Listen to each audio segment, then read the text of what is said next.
கூட்டுறவு வங்கி நகைக்கடன் தள்ளுபடி மீண்டும் வருகிறதா? தமிழக அரசின் அடுத்த நகர்வு என்ன? 5 சவரன் வரம்பில் யாருக்கு பலன்? தமிழகத்தில் கூட்டுறவு வங்கிகளில் வழங்கப்பட்ட நகைக்கடன் தள்ளுபடி திட்டம் மீண்டும் அமலுக்கு வருமா என்ற எதிர்பார்ப்பு மக்கள் மத்தியில் அதிகரித்துள்ளது. மணப்பெண்களுக்கு 1 சவரன் தங்கம் வழங்கப்படும் என தேர்தல் வாக்குறுதி அளித்திருந்த தமிழக முதலமைச்சர் விஜய் தலைமையிலான அரசு தற்போது கூட்டுறவுத்துறையில் முக்கிய மறுபரிசீலனை நடவடிக்கைகளை தொடங்கியுள்ளதாக தகவல்கள் வெளியாகியுள்ளன. இதுகுறித்து கூட்டுறவுத்துறை அமைச்சர் வி. காந்தராஜ் முக்கிய தகவலை வெளியிட்டுள்ளார். முந்தைய ஆட்சியில் நிறுத்தப்பட்ட நகைக்கடன் தள்ளுபடி திட்டத்தை மீண்டும் செயல்படுத்துவது குறித்து அரசு தீவிரமாக பரிசீலித்து வருகிறது என்று அவர் தெரிவித்துள்ளார். கடந்த 2021ஆம் ஆண்டு கூட்டுறவு வங்கிகளில் 5 சவரன், அதாவது சுமார் 40 கிராம் வரை அடமானமாக வைக்கப்பட்ட நகைகளுக்கான கடன்கள் தள்ளுபடி செய்யப்படும் என்று அறிவிக்கப்பட்டது. அதன்படி 11,70,000க்கும் மேற்பட்ட பயனாளிகளுக்கு 4,904 கோடி ரூபாய் மதிப்பிலான கடன் தள்ளுபடி சான்றிதழ்கள் வழங்கப்பட்டன.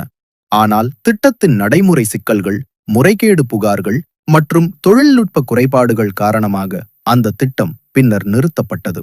இந்நிலையில் தற்போதைய அரசு கூட்டுறவுத்துறையை முழுமையாக சீரமைக்க முடிவு செய்துள்ளதாக கூறப்படுகிறது. வேலூர் மாவட்டத்தில் கூட்டுறவு சங்கங்களின் செயல்பாடுகளை ஆய்வு செய்த அமைச்சர் வி. காந்திராஜ் மக்களிடையே பெரிய எதிர்பார்ப்பை ஏற்படுத்தும் வகையில் இந்த அறிவிப்பை வெளியிட்டார்.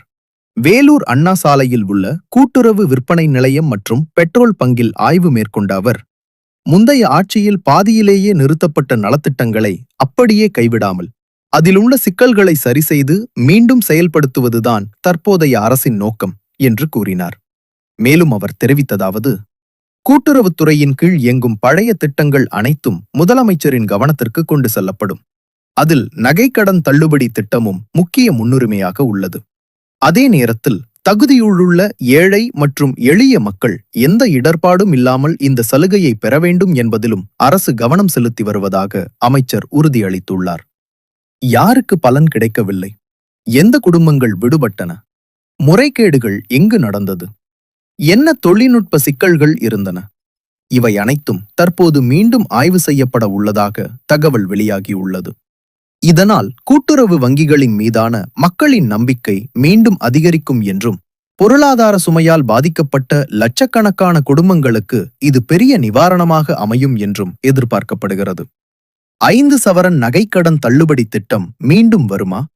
தமிழக அரசு எப்போது அதிகாரப்பூர்வ அறிவிப்பு வெளியிடும் என்பதை மக்கள் ஆவலுடன் எதிர்பார்த்து காத்திருக்கின்றனர். இந்த செய்தி பற்றிய உங்கள் கருத்தை கமெண்டில் பதிவு செய்யுங்கள். மேலும் இதுபோன்ற முக்கிய செய்திகளை உடனுக்குடன் தெரிந்து கொள்ள எங்கள் சேனலை சப்ஸ்கிரைப் செய்ய மறக்காதீர்கள்.